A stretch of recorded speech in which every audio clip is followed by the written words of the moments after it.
ലൈല മജ്നു പ്രണയകഥകളെ നാം എത്രയോ കേട്ടതും വായിച്ചതൊക്കെയാണല്ലേ.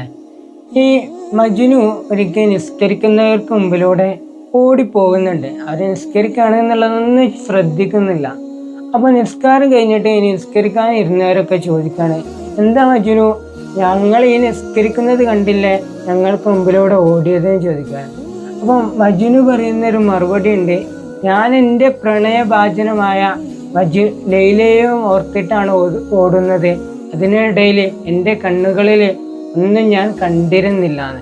നിങ്ങളോ, നിങ്ങൾ നിസ്കരിക്കാനിരിക്കുകയാണ് നിങ്ങളുടെ പ്രണയഭാജനമായ നിങ്ങളെ ഏറ്റവും ഇഷ്ടപ്പെടുന്ന റബ്ബിൻ്റെ മുമ്പിൽ, എന്നിട്ട് നിങ്ങൾ ഞാൻ ഓടുന്നതും ശ്രദ്ധിച്ചിരിക്കുകയായിരുന്നോ എന്ന് ചോദിക്കുന്നൊരു ചോദ്യമുണ്ട്. നമ്മുടെയൊക്കെ നിസ്കാരത്തിൽ നാം എത്രത്തോളം ഖുശൂ ഉണ്ടാകാറുണ്ട്, നമ്മുടെ ചിന്തകൾ എന്തൊക്കെ കടന്നു പോകാറുണ്ട് എന്നുള്ളതിലേക്കാണ് മജ്നു നമ്മോട് പറയുന്നത്. തൻ്റെ പ്രണയഭാജനമായ ലൈലയെ ഓർത്തിരിക്കുമ്പോൾ മജ്നുവിൽ ഒന്നുമില്ല.